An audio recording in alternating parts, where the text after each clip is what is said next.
You are tuned in to the Bergnovinaian Sports Radio Network, Nation State's most decisive sporting news network.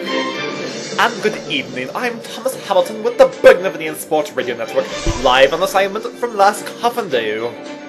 Today's programming is all Olympics, from badminton to cycling to archery to tennis, and many more events including the team sports like football and basketball.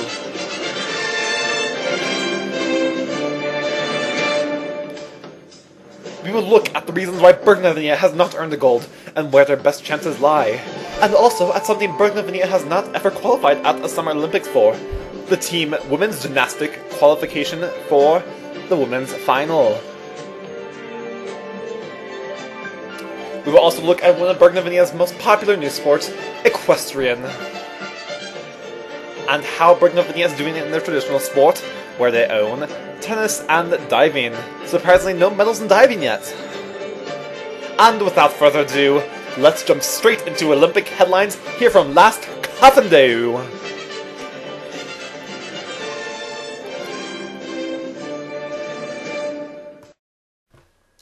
Well, things certainly have not gotten off to a good start for the Bergnovinaian delegation as we enter day 6. They are medalists and with disappointment all across the board. The men's team reached the quarterfinal of archery starting in match day 3, where they lost by a mere point to Taishan, 221 to 220. Somehow in the third round of mixed doubles badminton, Brian Leggins and Molly Ryan paired up to face Robert Ruelas and Deidre Taeg. Ruelas and Taeg were much more experienced, so they downed Ryan and Leggins 21-11, 16-21, 21-14. In the women's cycling event, there was a near miss from Hannah Wolford, who finished in 6th place, just seconds behind the finishing time at 3 minutes and 32.24 seconds for the gold from Crytenia.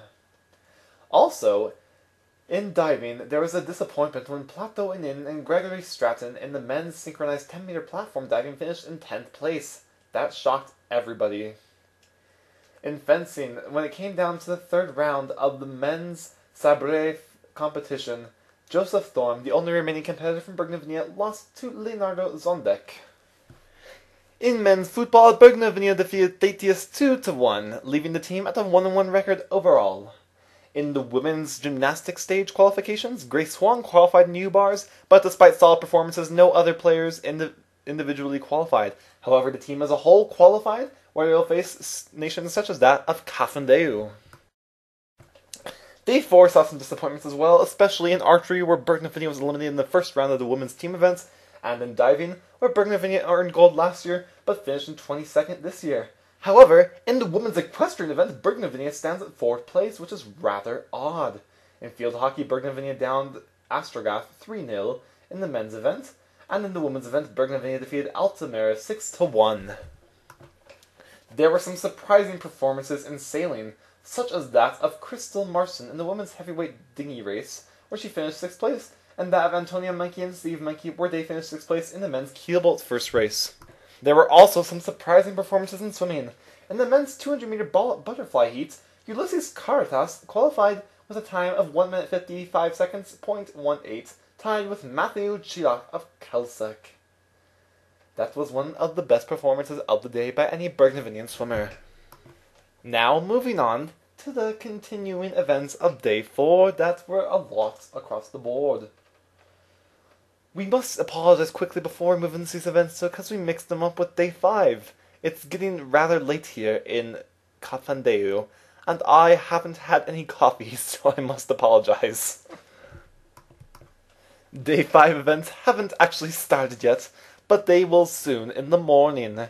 Day 6 will come the next day, of course.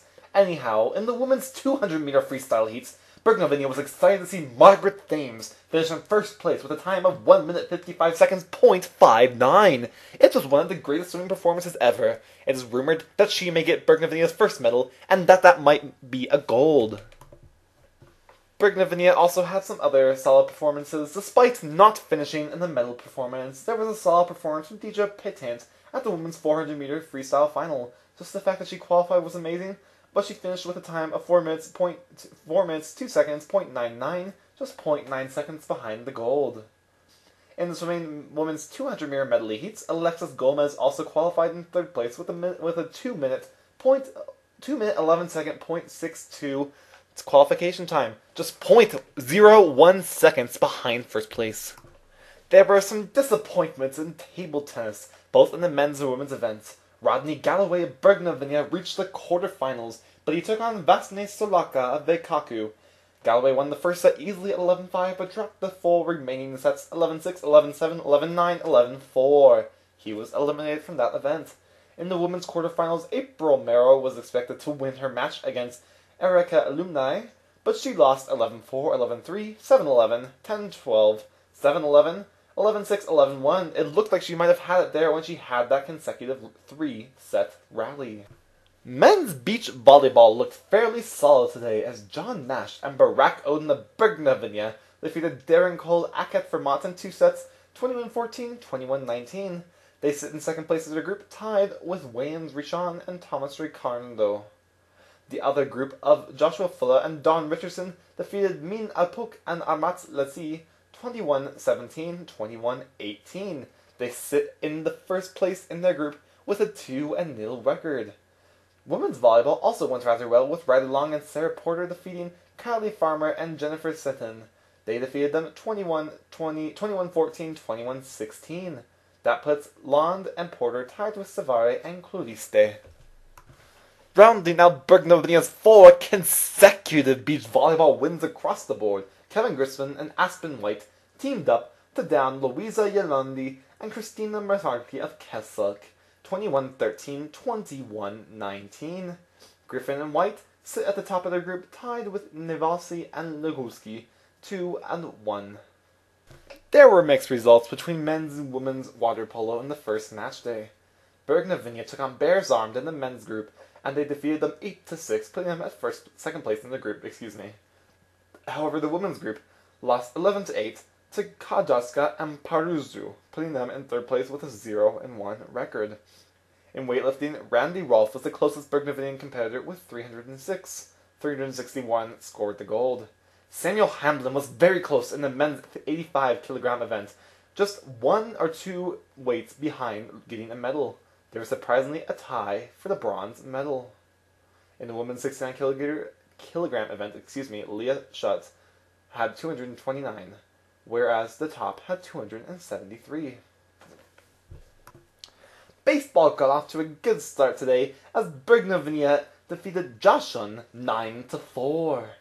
In softball, Bergnovinaian had a 1-0 nail-biting win over Mangola, keeping them at the top of their group, just a few points in the run difference ahead of Civil Citizenry.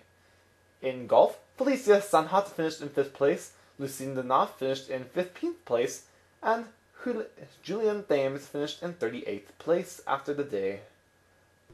Now, before we wrap up this programming, we would like to address some floating rumors around that have been about the cycling teams not performing well because of them being at a, quote, foam party.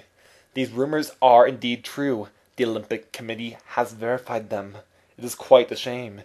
If you haven't caught up with the news, the Bergnovinaian Olympic Chronicle, part of BSRN and part of the International Affairs of BSRN, will be publishing an article on it momentarily. It is said to be released before tomorrow morning.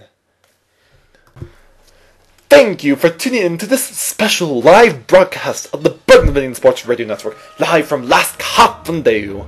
For all of the latest and greatest sporting headlines, please visit psrn.webs.com. The Bergnovinaian Sports Radio Network, after all, is the internet's most decisive sporting news network with numerous reporters in all fields. Thank you for tuning in to this special broadcast of BSRN, and for all of us here, including myself, Thomas Hamilton, good